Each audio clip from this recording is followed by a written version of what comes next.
Hi everyone, my name's Rachel. I'm a first year medical student in the US and I make videos about balance in medical school and just like my life in medical school. And today I'm going to be doing a get ready with me chit chat, and I'm going to be talking about why it's so important to have interests outside of medical school, like still maintaining your hobbies and your other things that you like to do and not making medical school and being a medical student your entire life and existence. So let's get into it.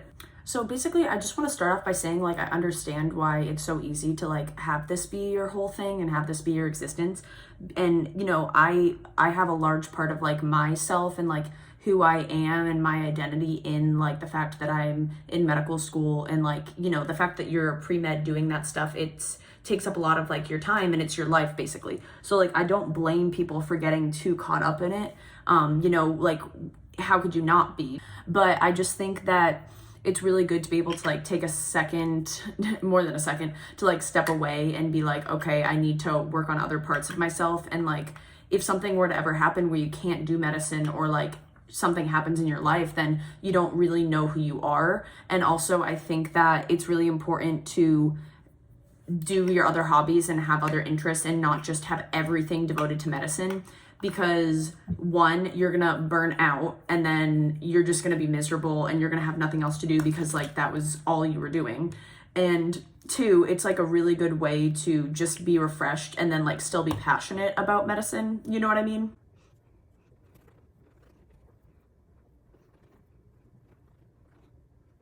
If you're able to have your other interests and your other hobbies outside of medicine, then, oh God.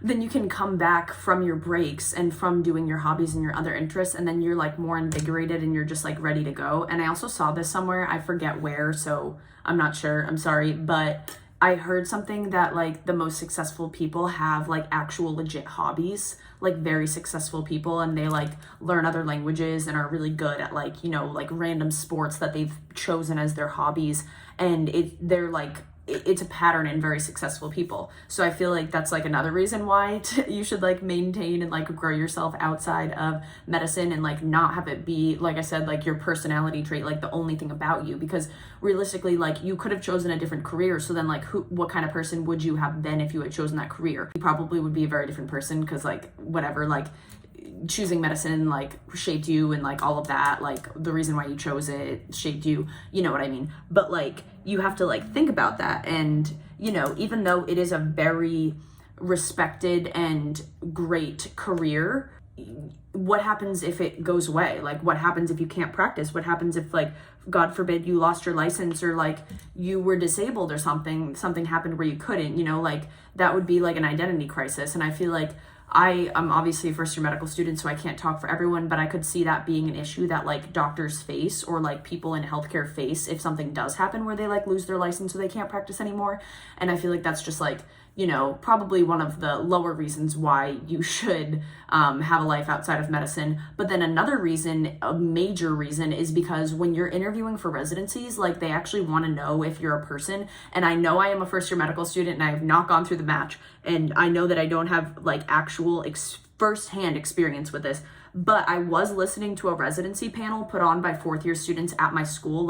There was a ton of different fourth year students that matched all these different specialties that had obviously been successful in matching. They were being asked from the underclassmen medical students about just questions, and basically you had to get the board score the minimum to get the interview. If you wanted orthopedic surgery, you're not going to have a super low board score to get an interview. You have to hit the minimum board score to get the interview. They didn't say that you didn't have to not have a good board score, but they were just saying it doesn't mean everything, and made them deeper than your board scores and stuff. And people actually do want to know if you are a person.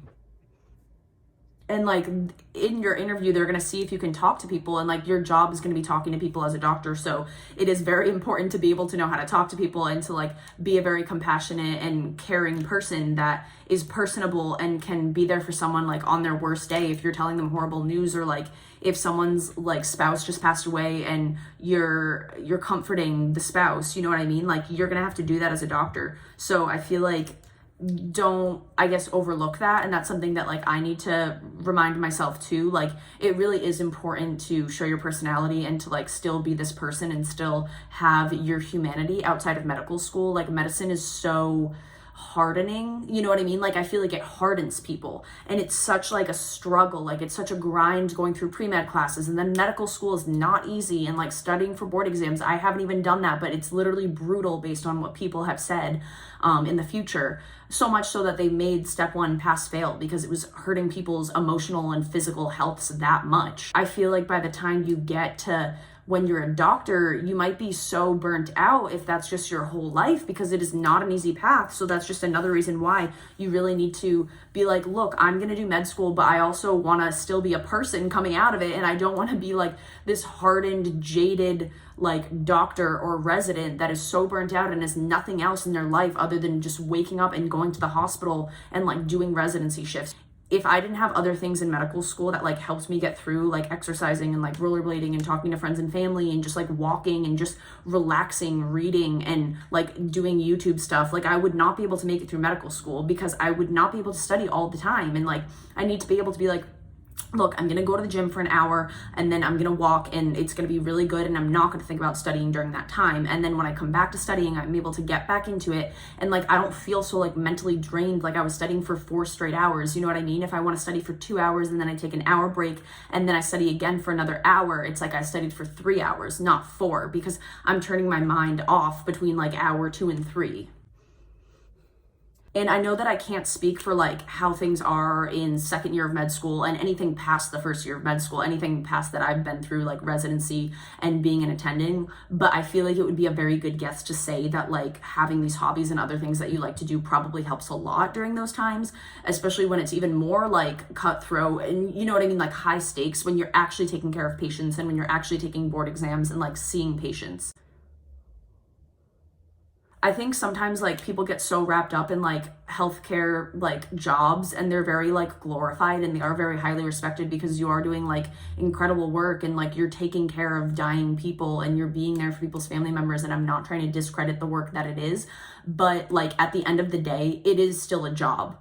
Like being a doctor is definitely a career. Like it's a great job and it's a career. Like you can go and do all this stuff, and you know there's so many opportunities, there's so many things that you can do as like a doctor, nurse, like in the healthcare field, but you also like have to remember that it's a job. It's not meant to be your entire life, and you have to do other things, and you are still doing like labor and getting paid for it. This job does not define you. Being a doctor doesn't make you better than anyone else. Like it doesn't make you better than a nurse or anything, because it's like comparing apples to oranges. Like it's 2 completely different jobs. You can't compare it, and they both do incredible work for society and for like sick patients and for people's families.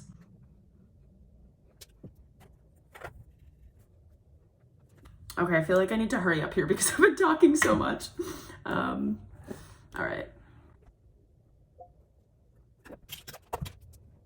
Or if you're in healthcare, let me know your thoughts on this. Like, do you tend to feel like this is your whole identity? And I can totally understand like why, because it literally takes so much time and energy and effort and years. It's like, how could this not be a part of your identity? And I'm not saying that it shouldn't be part of your identity, because it is, because it's taking up so much time and you've dedicated your life to it basically. But I'm just saying that you need to have other parts of your life, and like this isn't like your one like defining thing. Like there's so many other parts to you, and I feel like it's so easy to get caught up in that. And like in medical school, and like you're supposed to be studying all the time, and like it's really stressful and you don't want to fail, and you know, so it's easy to like forget that, you know, I have other things, and like I'm this other person and I can still be other things. And that's what I'm like trying to push myself to be like, look, like this isn't your only thing. Like you're still all these other things. You're still the things that you were before you started medical school.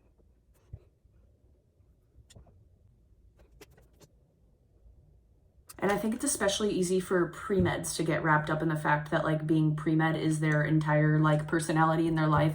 And I understand like getting into medical school is literally cutthroat. Like it's hard. It's not easy. Like it really is really hard.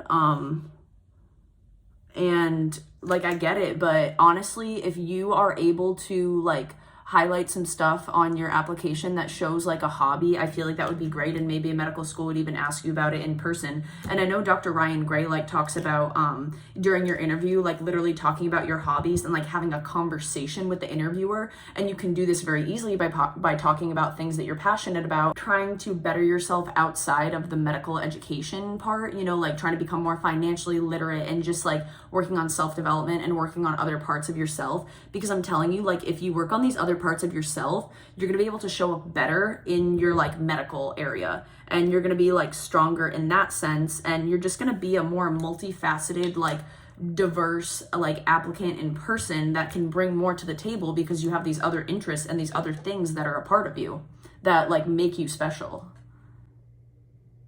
Now, I'm not saying that you should take up like knitting or something like as a hobby just so you can talk about it on your residency or medical school application. I'm just saying, like, honestly, I think it will help you in the end in that, but like first and foremost, I think it will like help you like mentally, like, and spiritually, like just like having something else to do would be really good for someone, I think.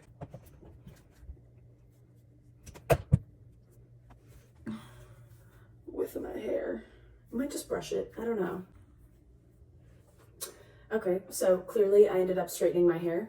Thank you so much for watching this video though. I hope that you enjoyed it, hearing my thoughts on like how to maintain your interests and still like be a person outside of medical school. And I'd love to hear your thoughts on the matter as well, especially if you're in medical school or like know someone in the healthcare field. So thank you so much again for watching this, and I hope that you have an amazing day.